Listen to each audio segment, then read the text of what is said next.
Hi everyone, welcome back to this channel. In this tutorial, I will show you how to catch this Oriental Shrimp in Heartopia. So in this game, you can get this shrimp that maybe you must have this one to complete the ingredients when you want to cook some food.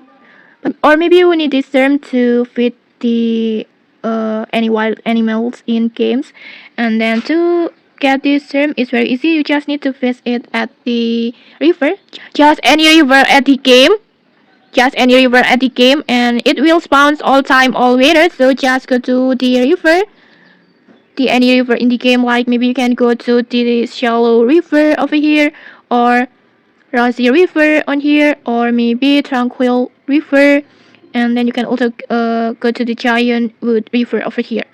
And then after that, you can also use the Mermaid Perfume or Fish Attractor to increase your chance to get this serve. And okay, that's it. If you found this helpful, don't forget to like, comment, and subscribe for more tutorials. Thanks for watching, and see you.